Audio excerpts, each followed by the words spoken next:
Innovation is embedded in our socio-economic development strategy that seeks to transform Rwanda into a knowledge-based economy.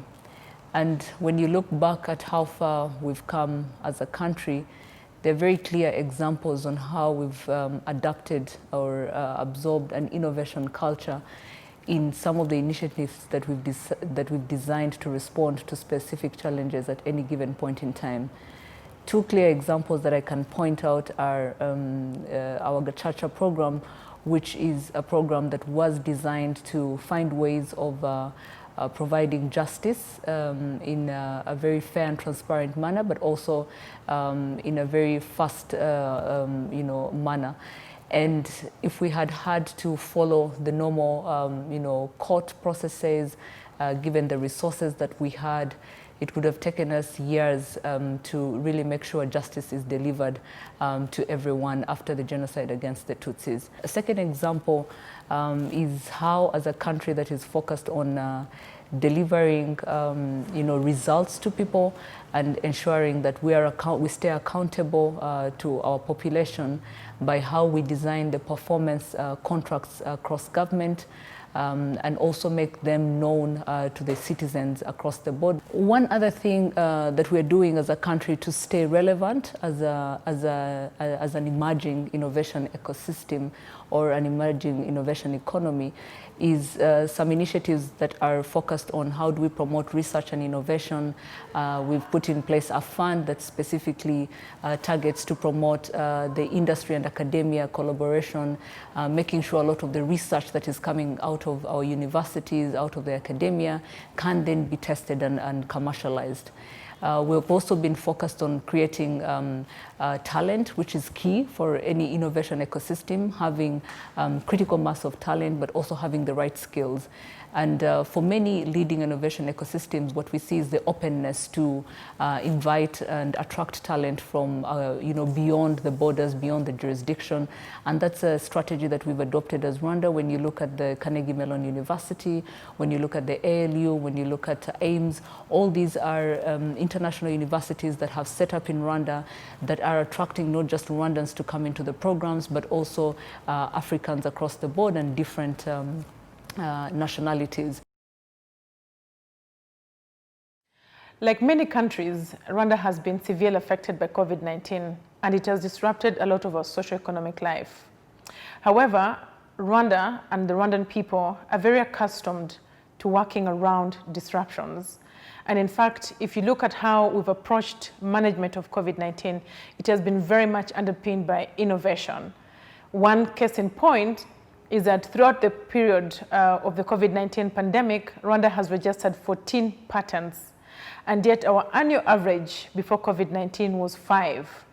This speaks to very innovative ideas that Rwandans took upon themselves in order to address COVID-19 using innovation as a key center. Now, when I look back and see how the Rwandan government and the Rwandan people have responded to COVID-19, I see three important features. The first feature was agility, how quickly we could find solutions and implement those solutions so that we can save lives of Rwandans. We had innovative ways of managing a quick response as a country. One very example was innovative governance around COVID-19. The government of Rwanda put in place something called the COVID-19 command post, which was a day-to-day tracing of contact center, answering questions, managing a place where people could just phone in anytime and ask questions. And all this happened very quickly. Within the first month of our first case, we were very, very strongly managing this COVID-19 through this command post. The second aspect is adaptability. This was also seen very much from the private sector. We had our private sector that had been affected because they were not producing goods and services as they were before. And they started to reimagine what they could produce that was relevant for COVID-19. We saw textile and garments companies begin to produce masks, which were very much needed against COVID-19. We also saw new companies like FabLab begin to innovate things like face shields and supplying face shields to our medics and other very sensitive categories. Again, that happened very quickly, and we saw private sector moving very fast. Resilience is the third and last point that I want to talk about. Now, in terms of resilience, what we've done as a country is to put in place something that we call the Rwanda Economic Recovery Fund. And this is a $100 million fund that is just looking at supporting businesses that have been affected by COVID-19 to avail money to come up with innovative solutions to address some of the impact that they've had from COVID-19. The government of Rwanda has worked with different partners to create an innovation fund that supports both seed to growth stage financing type of needs that exist within our economy. And we know that without a doubt, money will follow talent. And so as we build the talent, as we create the right financing instruments that can nurture innovations, then our nascent and growing innovation ecosystem will be able to be a leader in the near future. It has been evident to us more than ever that some of the longer term economic tools and economic priorities that we have put in place need to be accelerated. We have very important projects of diversifying and accelerating economic growth in Rwanda. One example is the Kigali Innovation City project, which is a physical place in Kigali that we will build infrastructure that will bring about an ecosystem that is needed for innovation to thrive.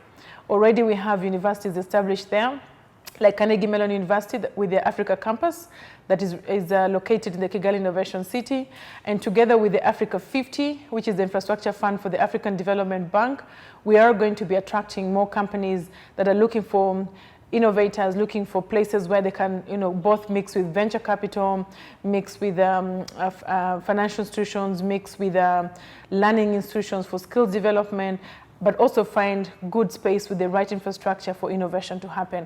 So this project that we have is a flagship one, Kigali Innovation City, and it's one way that we're looking at building long-term resilience in our economy.